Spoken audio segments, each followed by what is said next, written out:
Paano kung ang taong sumairan ng buhay mo? Siya rin ang babalik para ikaw ang humusga sa kanya. Isang bahay na puno ng ilaw. Ngunit sa loob nito, mga sigaw ang nakabaon sa mga pader. Isang ina ang nagbenta ng sariling anak. Isang batang babae ang ninakawan ng kinabukasan. At isang sumpa ang isinilang. Na walang ibang babae ang hahayaang masira, kahit kapalit ang sarili niyang kalayaan. Ito ang kwento ng Casa Pantasya, isang bahay na kumain ng mga pangarap, at humubog ng mga babaeng handang pumatay para sa hustisya. Disclaimer lang po, ang video na ito ay para lamang sa recap, review at commentary, alinsunod sa fair use. Wala kaming pag-aangkin ng mga larawan, eksena o tunog mula sa pelikula. 10 taon ang nakalipas. Isang ina ang pumasok sa isang bahay na puno ng ilaw, ng ngiti, pero sa likod nito, puro dilim. Kasama niya ang kanyang anak, isang batang babae, buong-buo pa ang pangarap, buong-buo pa ang tiwala, virgin pa yan, masunurin, walang sabit.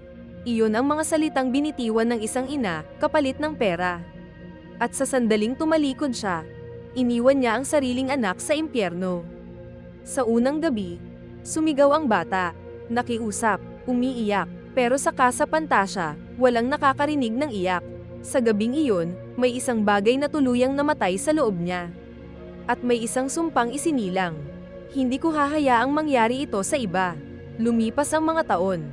Ang batang biktima ay naging Madam D.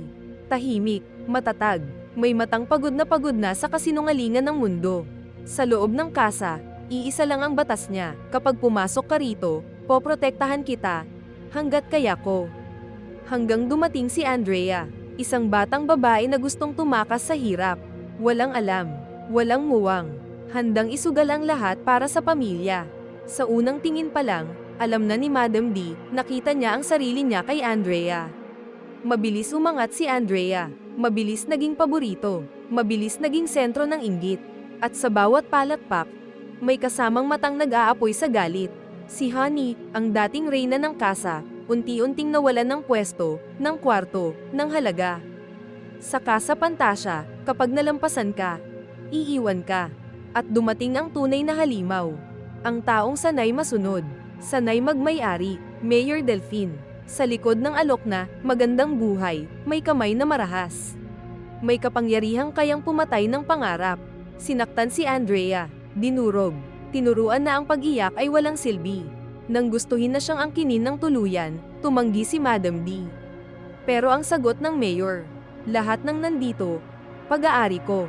Sa huli, pinili ni Andrea ang alok. Akala niya, iyon ang kaligtasan. Kinabukasan, isang balitang gumising sa buong kasa. Natagpo ang lumulutang si Andrea sa ilog.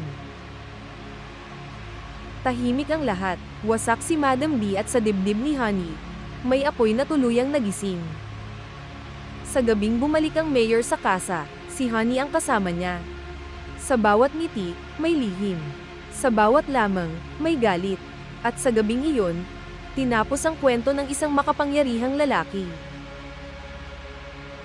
Upang tuparin ang sumpang ginawa 10 taon na ang nakalipas, anako ni Madam D ang lahat ng kasalanan. Para sa labas ng mundo, ang Casa Pantasya ay bahay ng kasalanan. Pero para sa kanila, isa itong tahanan, isang lugar ng mga babaeng sinira ng mundo, pero natutong lumaban. At gagawin nila ang lahat, kahit ang magkasala, para maprotektahan ang kanilang bahay. Sa huli, maraming namatay, maraming nawala, at maraming kasalanang anako ng isang tao, para mailigtas ang iba. Pero ang tanong, sa tingin niyo ba, tama ang ginawa ni Madam D na akuin ang lahat? Kung kayo ang nasa lugar ni Honey, gagawin niyo rin ba ang ginawa niya? Biktima ba talaga si Andrea? O isa lang siyang produkto ng desisyong ginawa niya? I-comment niyo ang opinyon niyo. Walang tama, walang mali, dahil sa Casa Pantasya, lahat ay may kasalanan, pero hindi lahat ay may pagpipilian. At dito nagtatapos ang ating recap. Kung nagustuhan mo ang ating video, huwag maiyang mag-like sa ibaba para maganahan naman kaming gumawa ng marami pang mga kwento. Maraming salamat sa panonood.